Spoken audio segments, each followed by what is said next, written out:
so do you see why you can't start with volume? You're trying to find silver nitrate. It would not make sense to start with silver nitrate.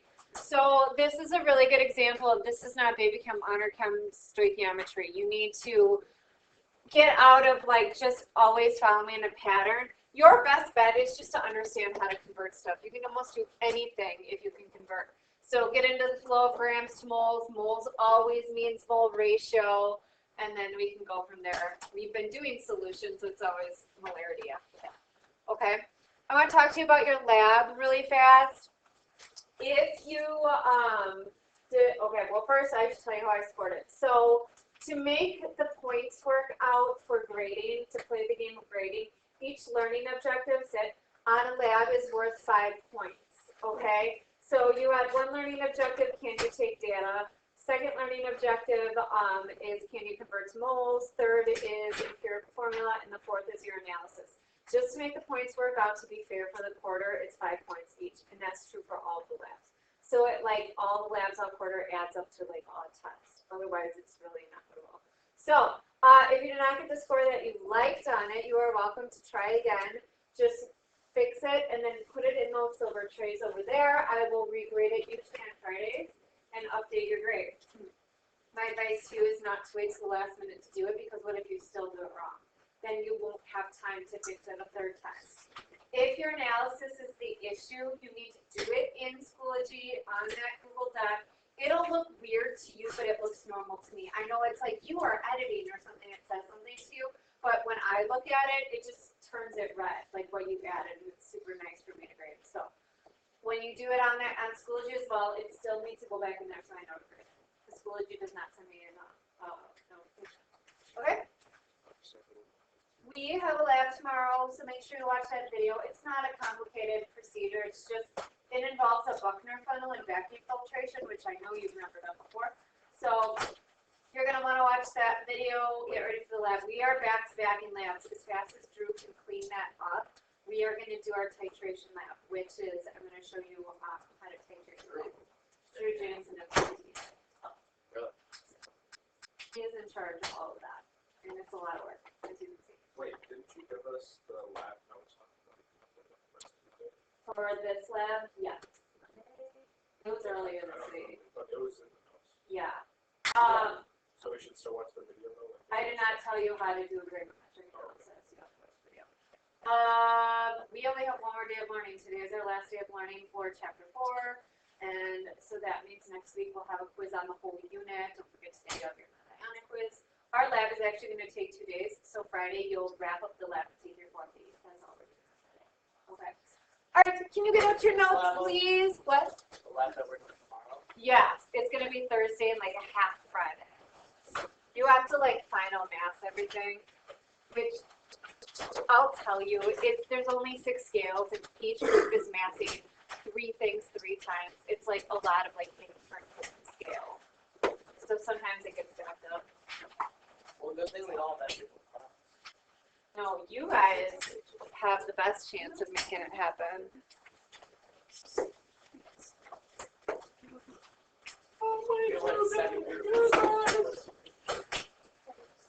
Is there any groups of 3 who might have class? If you don't have to share a scale, it goes pretty fast. But there's classes where it's like you have to share. We are here, and I want you to draw 3. I don't think it's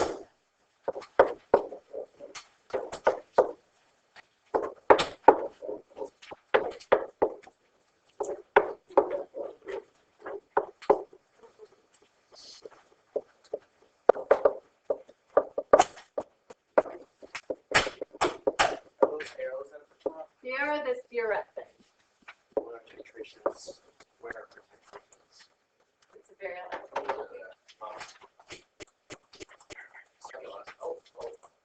Draw that, and then I'm gonna like show you and draw that. And Fill it in. We talked about it. If you say it's my 6th graders, if you say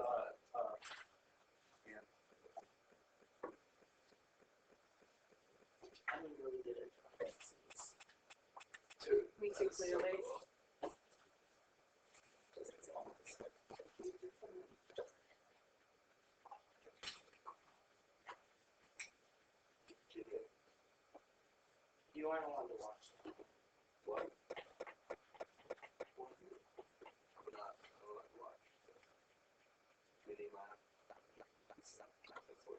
Okay. Titration is the experiment that goes with the math that we've been doing. So the solution stoichiometry, titration is the lab that goes with it. So when it says it took 23 milliliters of a point whatever solution to neutralize an acid, the 20 whatever milliliters comes from this measurement here, okay? We actually titrate a few times throughout the year. It's actually a real life thing. It's how industry determines the concentration of something. My cousin works for Miller Brewing, and he titrates beer for a living. So when beer comes off the line, the concentration, I know it's a crispy drum, the concentration of the alcohol has to remain constant. They're producing a product. So he pulls beer off the line, and he titrates it. And then he does the math that we've been doing, and gets concentrations and has to keep track of those concentrations. They can't fluctuate certain directions. So I always, when we do our titration lab, I always text them. I'm like, send a video of what you're doing today. And it looks very similar to this. Okay? So the setup is, this is called a burette. You used a udiometer in honors chem. It's not that. A burette has a spout on it, and you can open and close this valve. I spent like $700 on all new burettes for us. So these are brand spanking new. You actually just leave them set up. You don't take them off. At the end of the day, I wash them. Like, I don't even let you wash them. Since they're all new, they work really well. The other ones didn't work so well, so this will be really nice for us. It reads backward, though. This is the thing about it. The top says 0 and the bottom says 50 because it reads how much has come out, how much has been dispensed, okay? Because that's the number you need. So I always start at 0. And I'm short, and that is tall, but I don't feel like adjusting it, so I'm just going to give this a shot. I'm pouring my sodium hydro, I'm making sure this is closed first. And I'm pouring my, I've done that before. What happens If it's open, I'll just pull right out the bottom. So make sure yours is closed. Use a funnel. This is like an over pour situation for sure, because that funnel is skinny. You don't have to go all the way to 0, you know, because you just write down your beginning number and ending number. Okay, no, this is not working. Can you just ask?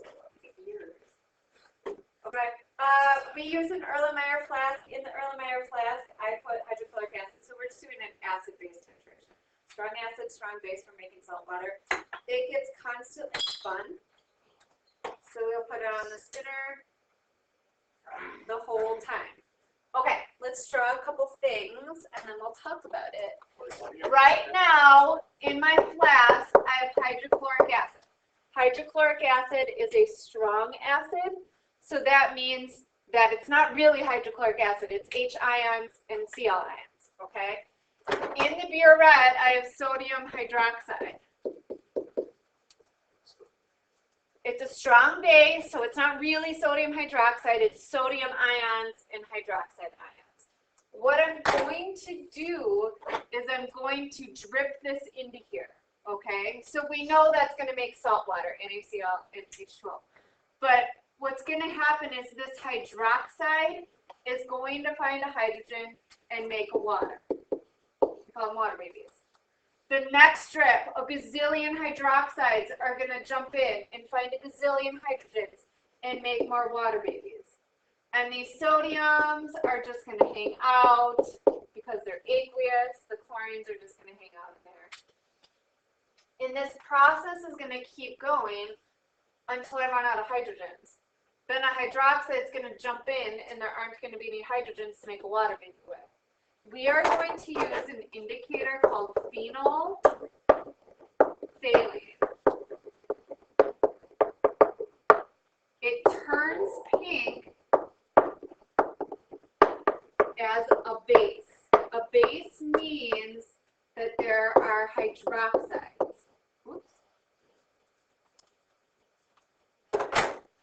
So when we do our practice problems, they always say, it took 23 milliliters to neutralize.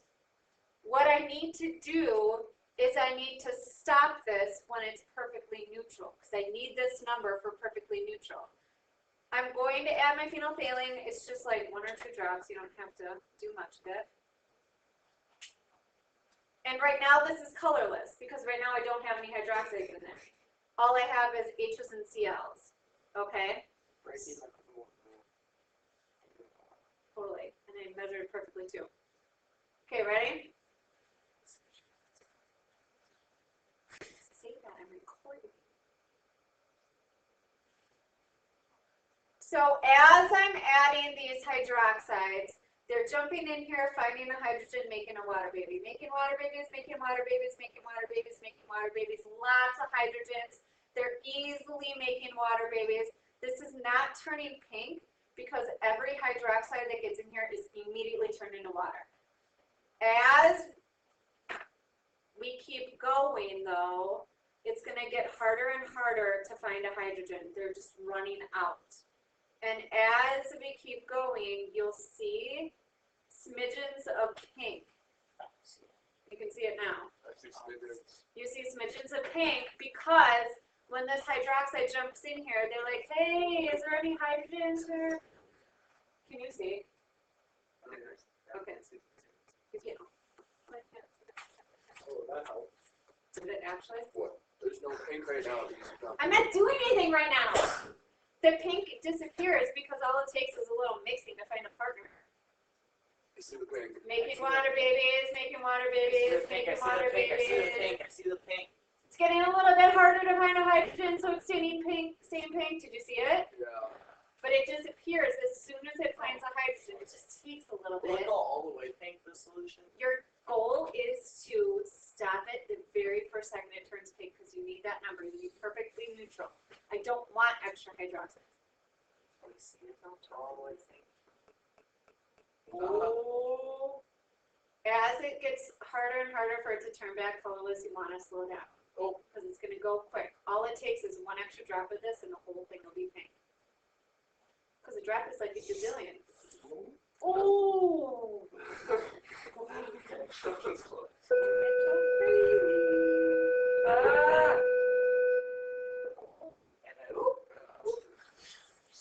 Abby, yell at them. I don't have energy to yell at them. Oh, man.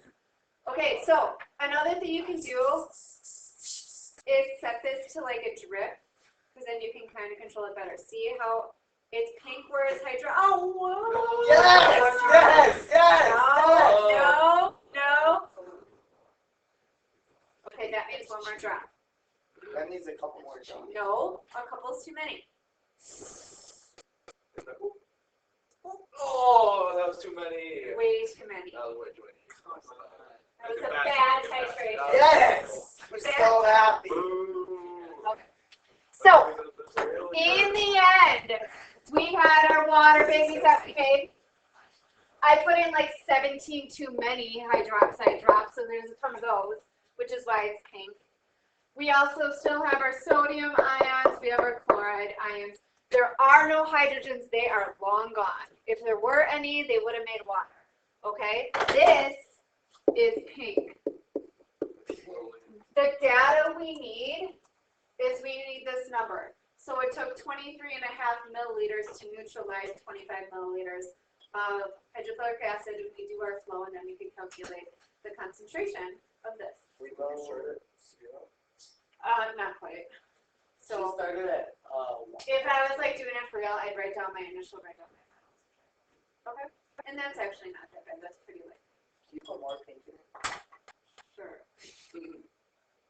Oh my god, that's so cool. That's actually. Actually, to my freshman in resource, I did it. I went back and I added acid and I turned it back colorless and then I added pink and made it like, you're a magician.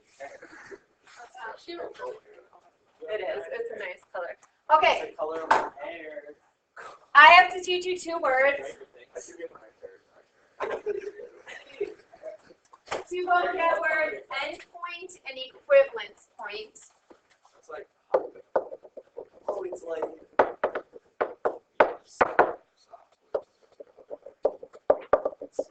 Equivalence point we can't see. It was when it was exactly neutral. It's called the exact stoichiometric ratio. It was 1 drop before it turned pink. We just didn't know.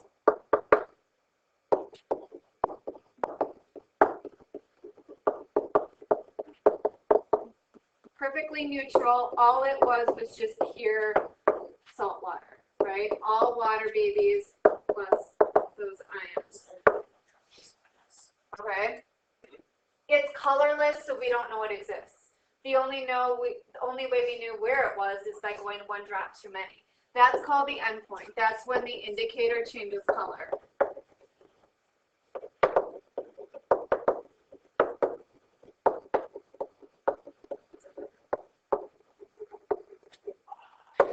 If you're good, not like me, it's only one drop past it.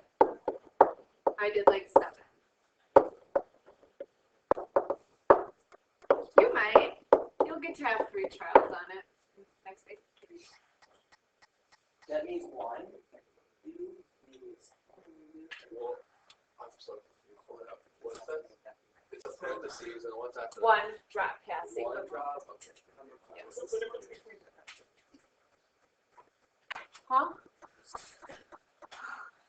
We have some sample problems to do. They are the very last sheet. They are in the back of your packet. I'm not sure recording something. Because if I screw up, then there's not another hour to do it. Yeah, silly. She already explained that. I didn't remember.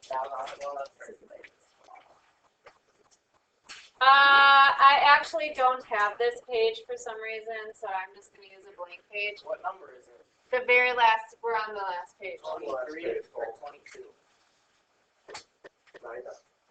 I don't know. 22.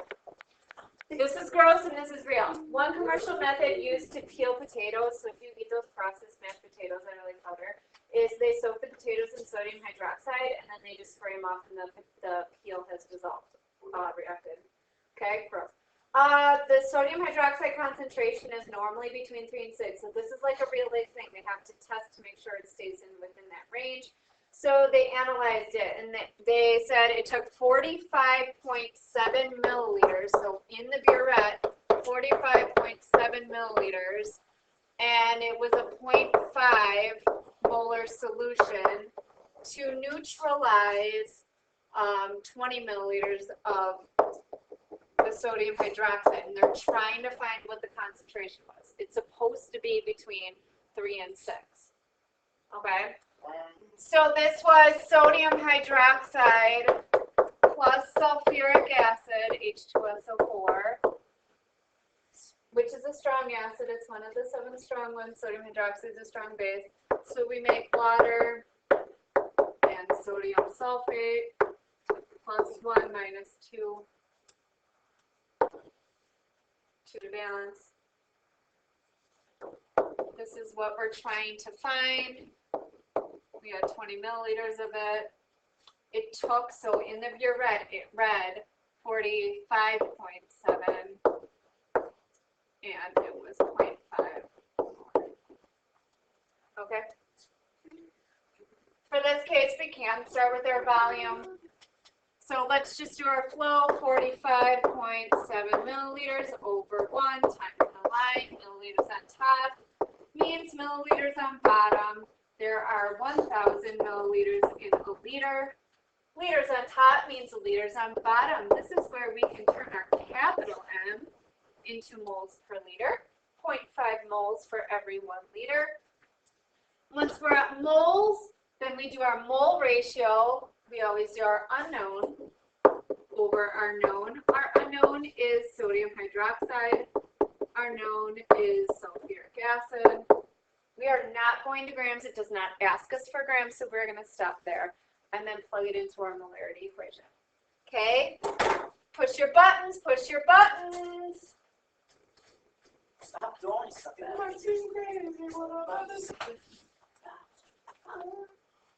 Yes. Molarity is moles divided by liters. I realized today that not everybody knew how to convert from milliliters to liters. It's scoot you back 3 situation. 1, 2, 3. Scoot you back 3. Or if you want to push buttons, divide by 1,000. Okay, I'm going to give you a million directions, and I'm going to make you say them because you're going to screw this up. Because this is not good. You are going to, first thing you're going to do is number 23 and then A with your bad buddy. Once you're done with that, then you can take your quiz, but I have to tell you things about it. Tell us things about it. Tweet. Tell somebody next to you not to do Form B. Ready, set, go. Not do Form B.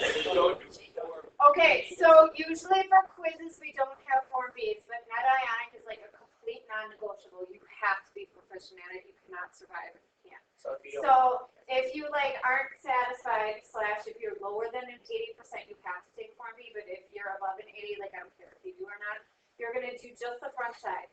It has lots of extra lines because I actually had this printed in the summer, and since then I decided to not do the complete ionic. So you're only going to do the molecular and the net ionic. Tell somebody next to you, only molecular and net ionic. Only molecular.